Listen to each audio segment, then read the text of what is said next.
नमस्कार, मैं प्रोफेसर सतीश चंद्र झा अपने चैनल में आपका पुनः स्वागत करते हैं। जिस तरह हमें अपने जीवन में कभी तो हमें संघर्षों से गुजरना पड़ता है और कभी अनायास ही सारी खुशियां प्राप्त हो जाती है। कभी हम टेढ़े मेढ़े रास्तों से गुजरते हैं तो कभी हमें राजमार्ग भी मिल जाता है। उसी तरह ग्रहों को भी कभी तो वह अपनी नीच राशि से उन्हें संचरण करना पड़ता है और कभी वह अपनी उच्च राशि से अथवा वह अपनी ही स्व की राशि में बैठकर अपना सफर तय करते हैं और उसी का प्रभाव प्रत्येक व्यक्तियों के जीवन में निश्चित रूप से पड़ता है। 17 अगस्त 2021 को ग्रहों के राजा सूर्य देव का राशि परिवर्तन होने जा रहा है और अब वह कर्क राशि को छोड़कर अपने स्वयं की राशि सिंह राशि में संचरण करेंगे। सिंह राशि उनकी मूल त्रिकोण राशि भी मानी जाती है। अतः जब भी कोई ग्रह अपने राशियों में आते हैं अथवा मूल त्रिकोण में आते हैं तो उनके प्रभाव में, उनके बल में अत्यधिक वृद्धि हो जाती है, जिसके परिणाम स्वरूप उसका प्रभाव लोगों पर भी, सभी राशियों पर थोड़ा अधिक ही पड़ता है। जैसे ही सूर्य देव सिंह राशि में प्रवेश करेंगे वहां मंगल एवं बुध दोनों पहले से विद्यमान हैं। अतः सिंह राशि में 3 ग्रहों का संयोग बनेगा एवं ठीक सामने देवगुरु बृहस्पति कुंभ राशि में विराजमान हैं, जिनकी 7वीं दृष्टि सूर्य पर पड़ेंगे।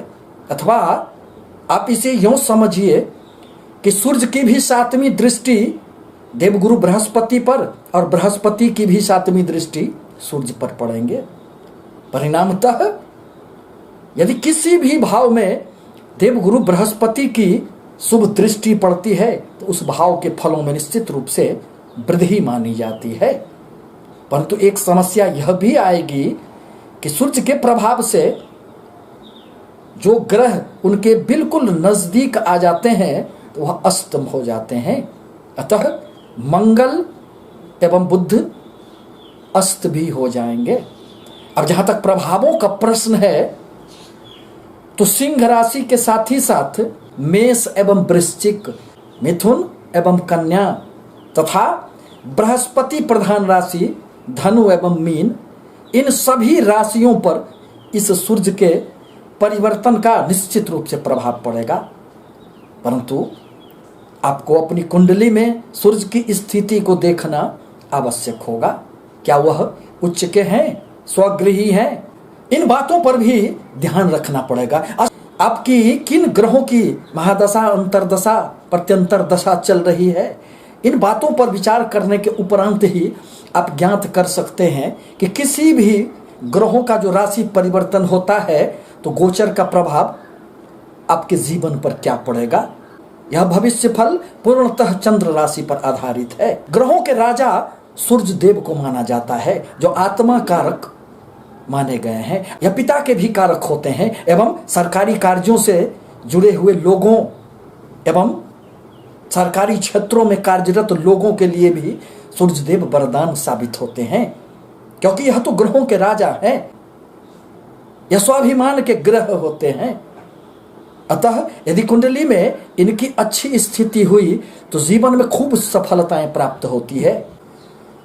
अब जहां तक तुला राशि का प्रश्न है तो आपके लाभ भाव में, एकादश भाव में सूर्य देव का स्वगृही संचरण होने जा रहा है, जहां पहले से विद्यमान मंगल एवं बुध ग्रह मौजूद हैं। अतः लाभ स्थान में 3 ग्रह, जहां मंगल आपके धन भाव के स्वामी हैं, वहीं आपके बुध देव भाग्य स्थान के स्वामी हैं और तीनों ग्रहों की युति लाभ स्थान में रहना यह साफ संकेत करता है इस माह आपको खूब लाभ होंगे। आपके कर्म क्षेत्र में भी उन्नति होने के साथ ही साथ भाग्य का भी साथ मिलेगा एवं आपकी जो आय की एक सीमाएं हैं, निरंतरता है, वह तो बनी ही रहेगी। उसके उपरांत भी आपको अन्य स्रोतों से लाभ निश्चित रूप से होंगे। बड़े भाई बहनों से भी आपके मधुर संबंध बनेंगे, रहेंगे एवं उनसे भी आपको निश्चित रूप से सहयोग प्राप्त होगा। मित्रों से भी आपको लाभ प्राप्त होंगे। आपके मन में जितनी सारी इच्छाएं होगी वह पूर्ण होंगे, क्योंकि इच्छा पूर्ति का भाव तो यही 11वां भाव होता है। और आपके पंचम स्थान में बैठकर देवगुरु बृहस्पति अपनी 7वीं दृष्टि से सूर्य को, ग्रहों के राजा को आशीर्वाद दे रहे हैं और उनकी किसी भी कार्यों में समर्थन दे रहे हैं। परिणामतः आपको इस अवधि में व्यापार, कर्म क्षेत्र, अनेक क्षेत्रों में अनेक स्रोतों से निश्चित रूप से लाभ प्राप्त होंगे। पुनः सूर्य की 7वीं दृष्टि अब आपके पंचम स्थान पर पड़ने जा रहे हैं। परिणामतः आकस्मिक लाभ की भी संभावनाएं निश्चित रूप से बनेंगे। छात्रों को शिक्षा में सहयोग प्राप्त होगा। उनके किसी भी प्रकार की रुकावटों का अब समय समाप्त हो गया है।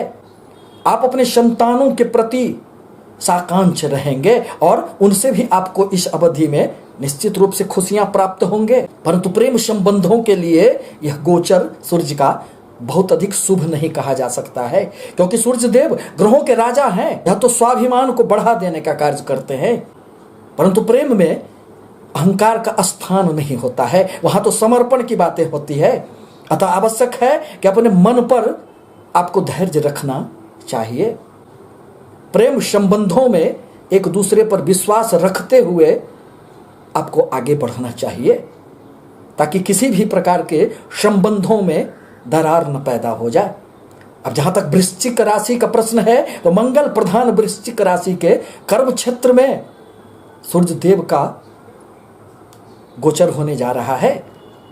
जब भी कभी कर्म क्षेत्र में सूर्य, मंगल, बुध आदि गोचर करते हैं तो कर्म क्षेत्र में खूब सफलताएं प्राप्त होती है। आप उम्मीद से बढ़कर अपने कर्म क्षेत्र में आपको उन्नति प्राप्त होंगे। आपके द्वारा किए गए कार्यों की हर जगह प्रशंसा प्राप्त होगी। यदि आप नौकरी में हैं और आपके प्रमोशन यदि रुके हुए थे तो उसमें निश्चित रूप से अब आपके फाइल आगे बढ़ेंगे एवं आपके बॉस भी आपसे प्रसन्न रहेंगे। आपके कार्यों की सर्वत्र प्रशंसा होगी एवं इससे आपको मान सम्मान, यश, प्रतिष्ठा प्राप्त होगा। मंगल देव जब भी कर्म क्षेत्र में आते हैं तो कुल दीपक योग का निर्माण होता है, और यहां तो सूर्य कर्म क्षेत्र में उन्हें अतिरिक्त बल प्राप्त हो जाता है। अब सूर्यदेव की 7वीं दृष्टि आपके सुख स्थान पर पड़ने जा रहे हैं। अतः यदि आप इस अवधि में अपने घर से संबंधित किसी भी प्रकार का परिवर्तन चाह रहे थे तो इसमें सूर्यदेव की कृपा से यह फलीभूत होगा। भूमि, भवन, वाहन संबंधित आपके द्वारा लिया गया कोई भी निर्णय इस अवधि में निश्चित रूप से आपको सफलताएं देंगे एवं आप अपने कर्म क्षेत्र में इस अवधि में किए गए कार्यों के कारण आपके मन में भी चैन एवं सुकून का भाव जागृत होगा।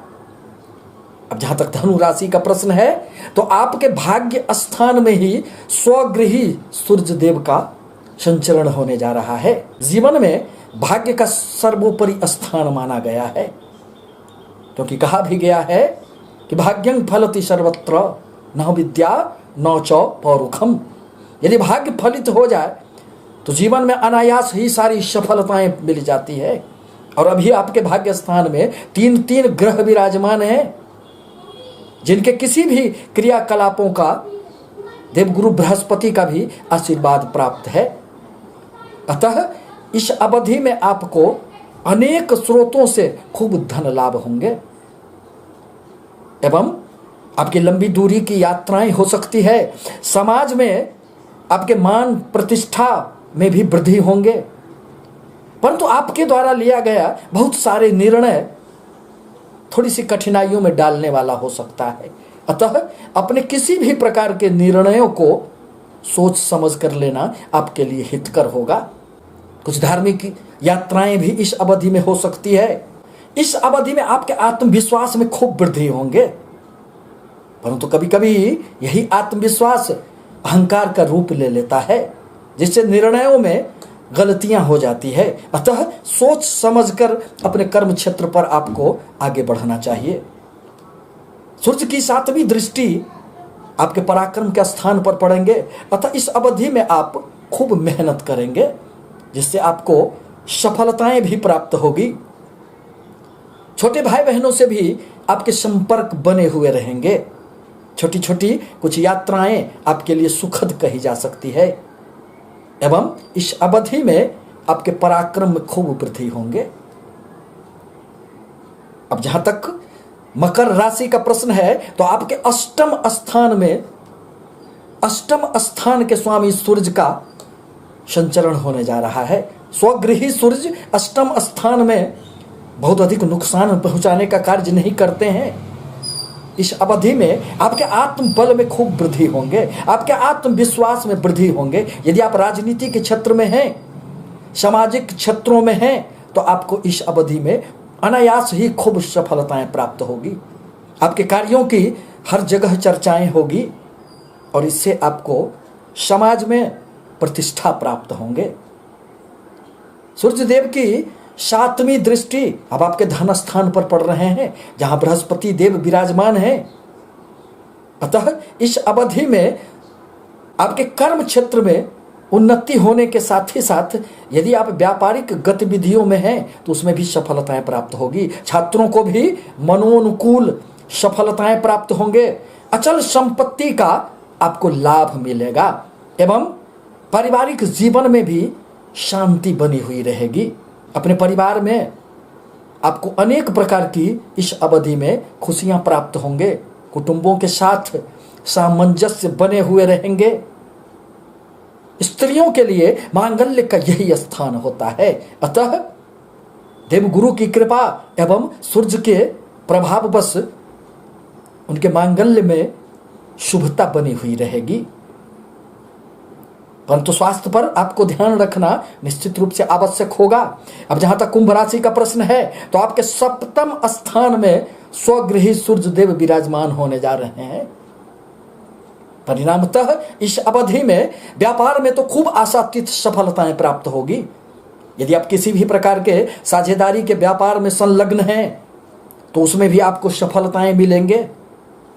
नौकरी के क्षेत्र में भी आपको उन्नति प्राप्त होंगे। आपके आत्मविश्वास में खूब वृद्धि होंगे। आपके द्वारा लिया गया कोई भी निर्णय सफलताओं की ओर आपको ले जाने वाला होगा, परंतु अहंकार पर ध्यान देना आवश्यक होगा। मन में कभी कभी क्रोध की अधिकता रह सकती है। परिणामतः पति पत्नी के मध्य सामंजस्य का अभाव रहेगा। कहा भी गया है, भार्या मित्रं गृहे शुचौ, पत्नी तो घर की मित्र होती है। एक दूसरे के साथ मिलकर यदि आप चलते हैं, तो जीवन पथ पर आसानी हो जाती है। रास्ते आपके बड़े आराम से कट जाते हैं।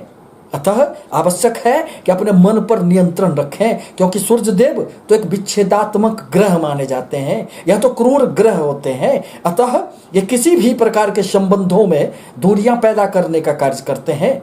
अतः आवश्यक है कि अपने प्रेम संबंधों को, अपने दाम्पत्य जीवन को बचाने के लिए अपने मन पर नियंत्रण रखें। अब जहां तक मीन राशि का प्रश्न है, तो आपके 6ठे स्थान में सूर्यदेव का संचरण होने जा रहा है। 6ठे भाव में स्वगृही सूर्यदेव आपको अनेक प्रकार के शुभ फल देंगे, क्योंकि 6ठा भाव प्रतिस्पर्धाओं का भाव होता है, प्रतियोगिता परीक्षाओं का भाव होता है, समाज में वर्चस्वता का भाव होता है। अतः इसमें आपको सूर्यदेव खूब सफलताएं देंगे। यदि आप नौकरी में हैं, तो कर्म क्षेत्र में आपको उन्नति होंगे। छात्र हैं, आप यदि नौकरी ढूंढ रहे हैं, इस अवधि में यदि कोई भी कंपटीशन में आप बैठते हैं, तो उसमें आपको सफलताएं प्राप्त होगी। इस अवधि में शत्रु आपके निश्चित रूप से आपसे भयभीत रहेंगे। इस अवधि में स्वास्थ्य से संबंधित आपको बहुत अधिक परेशानियां नहीं होने वाली है। 6ठे स्थान में सूर्यदेव आपको अतिरिक्त बल प्रदान कर देते हैं। वहाँ मंगल देव भी विद्यमान हैं, वहाँ बुद्ध देव भी हैं और देव गुरु बृहस्पति की द्वादश स्थान से दृष्टि पड़ रही है। अतः व्यापार के लिए यदि आप ऋण लेना चाहते हैं तो उसमें सफलताएं प्राप्त होगी। यदि इस अवधि में किसी भी प्रकार के न्यायालय से संबंधित कोई निर्णय आता है तो वह आपके हित में ही आएगा। साथ ही साथ इस अवधि में आपका मन बड़ा प्रसन्न रहेगा। घूमना फिरना आपके दैनिक जीवन में शुमार रहेगा। इस प्रकार कहा जा सकता है कि सूर्य देव का स्वगृही गोचर आपके लिए अनेक प्रकार से शुभ प्रभाव उत्पन्न करने वाले हैं। यह नौकरी, व्यापार, धन के लिए अत्यंत ही सुखद मानी जा सकती है, क्योंकि सूर्य देव जब भी चंद्र राशि से तृतीय, छठे, 10वें, 11वें स्थान में गोचर करते हैं तो व्यक्ति को उस अवधि में जीवन में यादगार सफलताएं देने का कार्य करते हैं। आपसे निवेदन है कि हमारे चैनल को लाइक करें, सब्सक्राइब करें, ताकि मैं अपने विचारों से आपको अवगत कराता रहूं। धन्यवाद।